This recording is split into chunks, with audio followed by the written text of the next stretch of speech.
Почитувани, хибридниот режим на СДСМ продолжува да ги прекршува основните слободи и човекови права на граѓаните.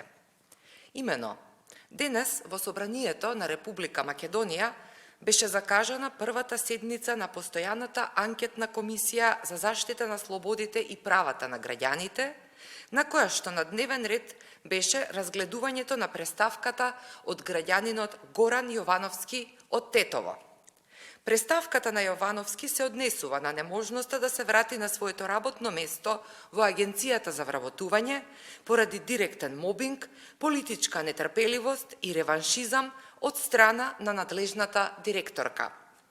Согласно член 8 од Уставот на Република Македонија, една од темелните вредности на уставниот поредок на Република Македонија е владење на правото, додека во членот 9 е опишано дека граѓаните на Република Македонија се еднакви во слободите и правата, независно од националното и социјалното потекло, политичко или верско уверување.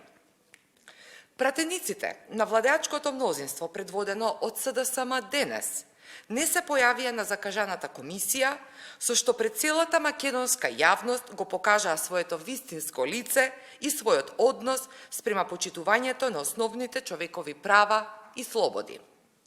Овој нечовечки и крајно незаконски однос на пратениците од СДСМ е доказ дека хибридниот режим во нашата држава ги загрозува основните човекови права и го загрозува угледот на Република Македонија, покажувајќи дека во Македонија се спроведува партиски реваншизам и политичка нетрпеливост и најдиректно се ставија во заштита на директорката на Агенцијата за вработување.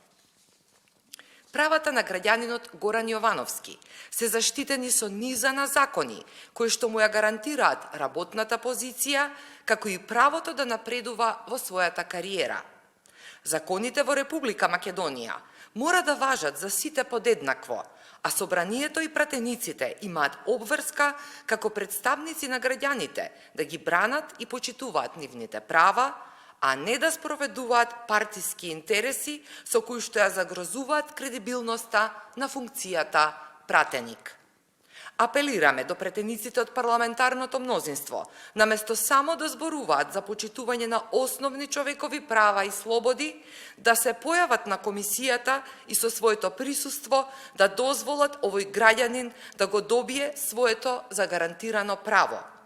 Во спротивност, пораката која што пратениците од СДСМ ќе ја испратат до македонската јавност ќе биде дека тие во Собранието се само со цел да спроведуваат партиски наредби и селективно функционирање на законите.